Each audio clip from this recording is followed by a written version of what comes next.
Welcome to Spirit, Purpose, and Energy. I'm JJ Flizanes, your host, and thank you for downloading today's show.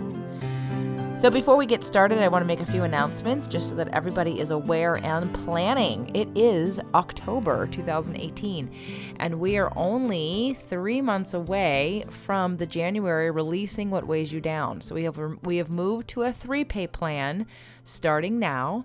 We moved to the 2-pay plan in November, and then by December 10th, we move basically to the 1-pay. So I just wanted to make sure that you are aware of that, because I don't know where we will be and if we will be the next year. So at this point in time, this is the last event on the books for right now. I'm sure I'll do something else. We're looking at working with Ann Gordon and taking a trip with the whales in July, and that will be limited to 12 people though. And that will be an investment of a vacation and beyond, just because of the kinds of one-on-one, very close-knit work we're going to do, both with the dolphins and the whales and with me. So stay tuned for that if that's something that you may be interested in. Drop me a line somewhere and let me know if going to Panama to swim and be with the dolphins and the whales in the wild for, I think it's 5 days in July of next year is of interest to you. And then again, I would love to tell you that I know for sure when my next events will be, but I don't know. So January 2019 is the last one on the books for now. And if you're interested in coming to a live event, please do not hesitate and find a way to be there. I promise you, you will not regret it. The testimonials from the next big step were pretty amazing.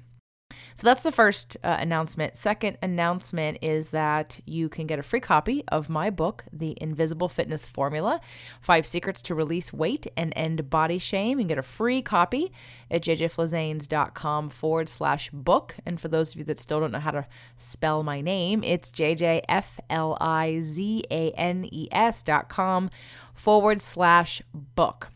So what's really interesting is that I was listening to the Nice Guys on Business podcast. That's Doug Sandler, my partner's podcast, and he and his partner on the show on Tuesdays and Thursdays kind of do riffs on whatever. Monday, Wednesday, Friday, Doug interviews business owners, and it's loosely business related with advice from entrepreneurs and experts and authors and speakers.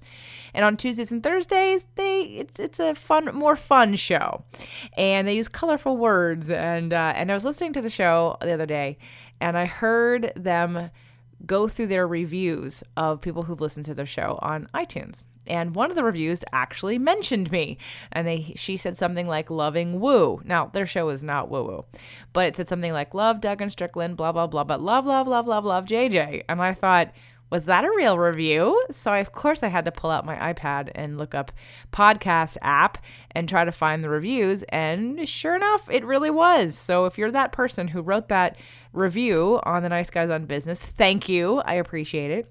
And what it did was also spark my interest in looking at my own reviews, which honestly I haven't looked at for a long time. I get so many emails from you guys, which I really appreciate, constantly, men and women. And it's so affirming that I don't ever look at my reviews, because I haven't asked you to write a review for a long time. When you're starting out a podcast, you become familiar with certain groups where you can ask people to rate and review your show, and you do it in return, and everybody builds up their ratings. And I forgot about it so long ago, and I've stopped doing it. So I've read some really great reviews. Thank you. And I've also gotten 2 not so good reviews, which made me smile and kind of think, oh my God, who is that? Somebody said that I wouldn't let my guests tell their stories. And I'm trying to think back to who I didn't let tell their story. So if you're the person who I'm assuming might have been a guest on my show, I apologize for that. However, in thinking back to all the guests I've had, I don't know. Let me know. I'd love to hear your feedback, guys, because I know that for every 10 people that love me no matter what I do, there's 10 people that don't like me no matter what I do. And some of those people need to write a review. That's cool. Whatever. Also want to let you know, for those of you that follow anything I do on YouTube or any of the videos, or if you're on Facebook, Layla Ali, and I filmed some shows back in May, and I finally published the first one, which was her zesty lime chicken dish, which is awesome, and it's up on my YouTube channel, which is jjflizanes.tv. Again, that's jjflizanes.tv. And so if you're interested in seeing Layla and I cook this amazing chicken, which is pretty easy to make actually, it was delicious, and it was really fun to be with her. We have a good rapport, and she's a lovely person, and we have another show coming out in the next month. So just be sure to subscribe if you're interested in watching that. That's jjflizanes.tv. Okay. Let's get to today's topic. I'm reversing how this week is going to go. Normally, it's the interview on Tuesday and the JJ 15 or 20 minute answering a question on Thursday, but I'm going to switch them up because last week I had this idea and I ran out of time to do it and to deliver it.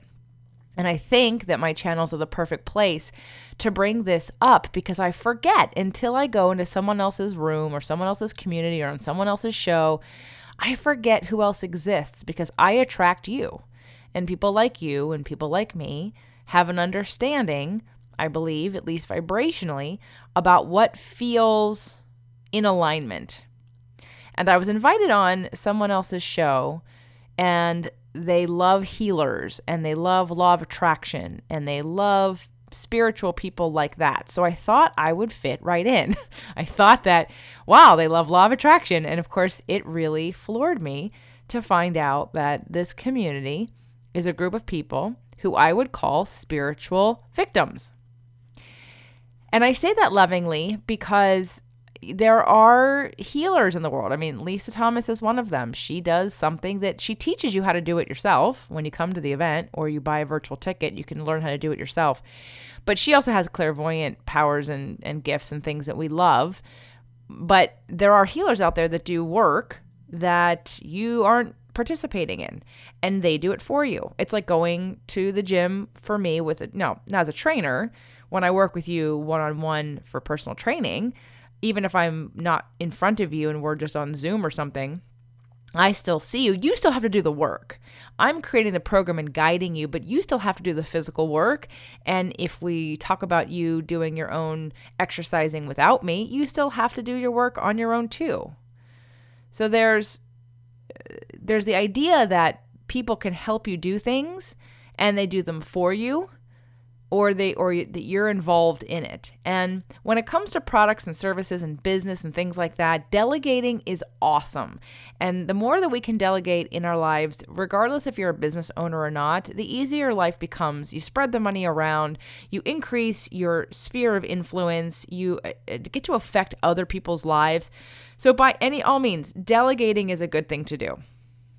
But there comes a point, and we're going to cover this at the Releasing What Weighs You Down in January. For those of you that came in January of this year or bought a virtual ticket, the program will be different. Jeannie Peters will not be doing chakra energies and foods to heal chakras. She will be talking about brain health and detoxification. I only did nonviolent communication and a little bit of astrology this January. And next January, I'm going to do law of attraction, astrology. I'm going to do the victim triangle, talking about whether you're a rescuer, victim, or persecutor. I'm going to talk about the 5 love languages.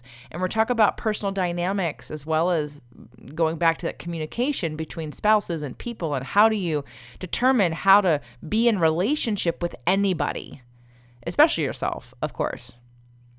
But in life, we are always either manifesting or attracting or somehow responsible for stuff.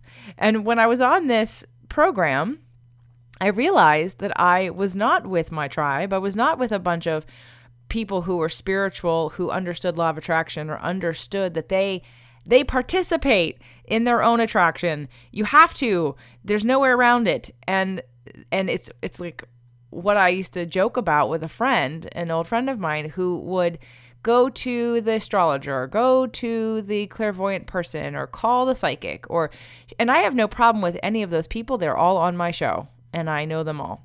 But she would use them like therapy. She would use them as an excuse to not do something. She would blame the actions and behaviors of herself and others on what was going on completely just either with the stars, or let's say a guy didn't like her and he was making choices, she'd focus on him and all of his stuff instead of focusing on her.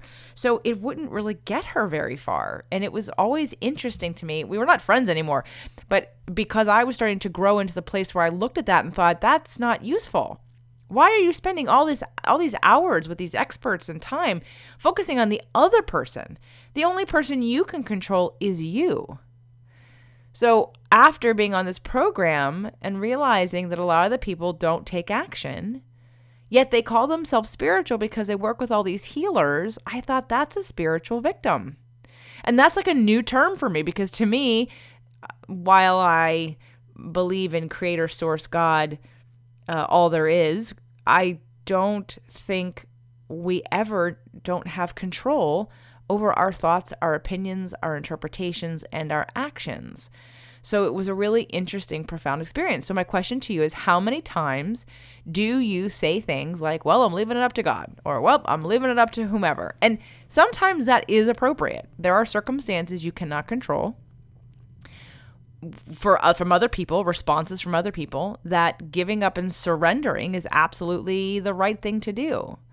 But there's a difference of surrendering and delegating responsibility of your healing, of your level of attraction, of your ability to manifest things in your life, your ability to evoke good feelings from your partner or your spouse or your friends or your family. So I just find it a very interesting concept that there are spiritual people who believe they don't play a role in their own growth. And, the more that I think about it, I had another friend. She was I don't know if she was a recovered Jehovah's Witness turned into a born-again Christian. It was something like that. And we used to work out together. And I'd have no problem being with people who share different belief systems than I do. As long as we can have intelligent conversations about them, I have no judgment about this is what you believe. That's cool. It's your life. It's none of my business. But we got into a conversation about, I think it was her knee. She had knee issues. And I'm looking at this thinking, well, I know you as a person. I know you have a lot of repressed anger, and it's in your knee. But I've said that in different ways, but you're not hearing it. It's not landing. And at some point she said, well, God will take care of it. And I thought to myself, I asked her, do you believe that there's a God that isn't part of you, that's separate from you? And I think she said yes, or some answer to that. Because in my belief system, and you've heard me talk about this on the show before, we are sunbeams. We are all a part of Creator God, Source Energy. You are God. How would you live your life differently if you actually walked around every day knowing that you are completely 100% a part of God, Source Energy, or Creator, or whatever you want to call it? You are it. You aren't separate from it, or her, or him, or them. You are a part of them, physically focused in this body. You are a sunbeam that's attached to the sun being the greater non-physical part of us, which is always connected to everything. So now that's my belief. It doesn't have to be your belief. So if you're listening to my show and this is not what you believe, that's totally cool. But I do want you to take in consideration and ask yourself and do a check. How often do you delegate figuring something out or taking responsibility for your actions, behaviors, thoughts, vibration, frequency, because you think a higher power is going to do it for you? Even in these healing situations, as much as I have definitely felt the effects, my life has changed in many ways. I can tell you the points every time I had a clearing with Lisa, how it affected me. I've recently worked with a medical intuitive, and I literally felt physically something lift off of me. And I will tell you more about her later as I continue to work with her. I want to get sort of some results that I can bank against to tell you that it works. I can tell you that I felt something, but even past that, am I then delegating all the responsibility of my own trajectory and healing and body and situation on her? Or do I have responsibility for what kind of frequency I create? Just something to think about. We're going to go over the victim triangle. If you're interested in learning more about whether you're a victim persecutor or rescuer. We're all of them, by the way, but some of us play a dominant role in one of those camps, but we all end up going around the triangle. I've done 4 shows with Lynn Forrest. I don't know if any of them are on this channel, but they all do exist on the Fit to Love podcast, the one that has the most amount of episodes, and they were in season 1 and in season 2. Again, Lynn Forrest, and there's 4 of them. So if you go to fittolove.tv, you can type in Lynn Forrest in the search box and find the 4 episodes, or you can message me. I'm happy to find them. And then if enough of you ask, I'll just have them all ready to go, which episodes on which channels. But we all play a role in life. There are roles in which we've given ourselves or other people have given us that we've accepted and we don't question. And we walk around and we continue playing these roles, but we don't know that other people don't know what that role is. So it's a very interesting play. Literally like on stage, like our life is a stage. We walk around and people have these assumptions. We tell stories all the time to ourselves about situations and circumstances and people. We have this whole story going on and we never even know if it's true. In fact, most of the time it's not true. Do you know how many times you make up stuff all day long? The story that you tell yourself about why you can't do something or why you can do something or why that person did this thing, or it's exhausting. So it was really interesting to walk into a situation in this really large group of people who just wanted me to come in and heal them. They wanted me to do a practice that would shift all of their stuff for them so they didn't have to do it. So I don't know how you feel about that. I mean, I know I've been promoting different kinds of healing modalities, but I always want to make sure that you understand it's in conjunction with you taking responsibility for your conscious mind and what you can do about reprogramming your subconscious mind. Because regardless of what it is you think or believe, you're emitting a frequency every single day. And that frequency is going to do what it does and attract people to you. But what I love the most about what I'm doing in the law of attraction is that you're the creator of your own reality. And even though I can get someone else to help me clear blocks, help me heal things, remove things from past lives, I mean, that's all fabulous. And I love that. And I couldn't do that by myself. But even if that didn't happen, I get to create the majority of what my experience is from a place of confidence and alignment. And I like where I am.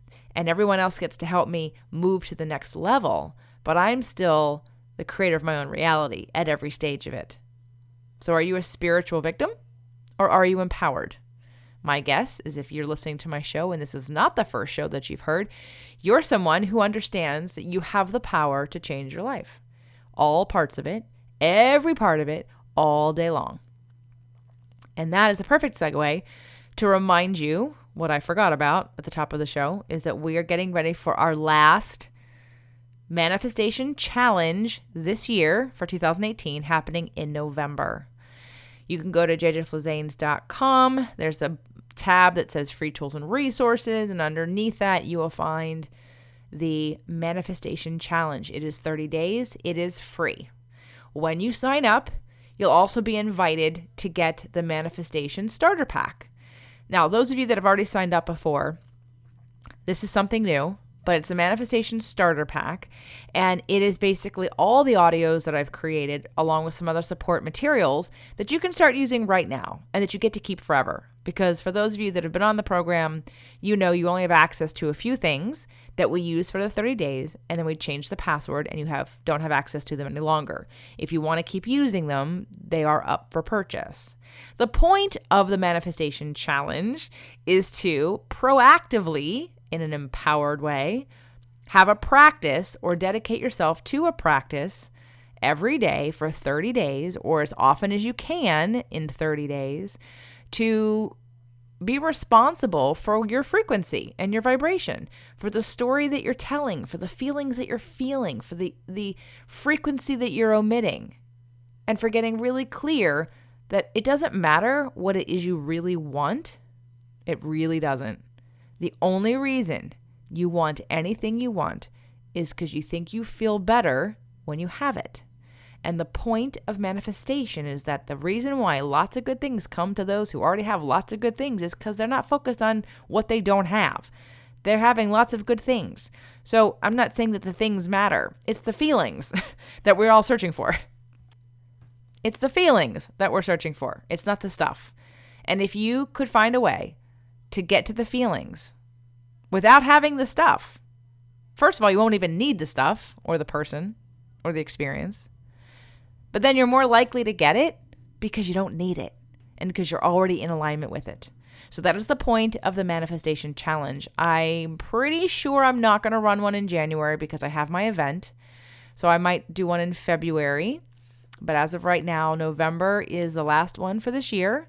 And probably February of next year because I have the last Releasing What Weighs You Down in January. And I say the last, it's not the last. It's just the last for now. I don't know where we're going, who's involved, where it's going to be, how much it's going to cost, how large it can be, all that good stuff. So if you think these are going to go on forever in the way I've been doing them, that's not the case at all. So I would highly encourage you to check it out and make a plan to come and experience it as it is right now before it morphs and changes and moves and who knows what else happens. So think about today's message. Are you a victim or are you empowered? Are we using spirituality to help move us in what it is we have control over? Or are we using it to hide behind someone else being responsible for our outcomes? Food for thought. Have a great rest of your week. See you back here on Thursday.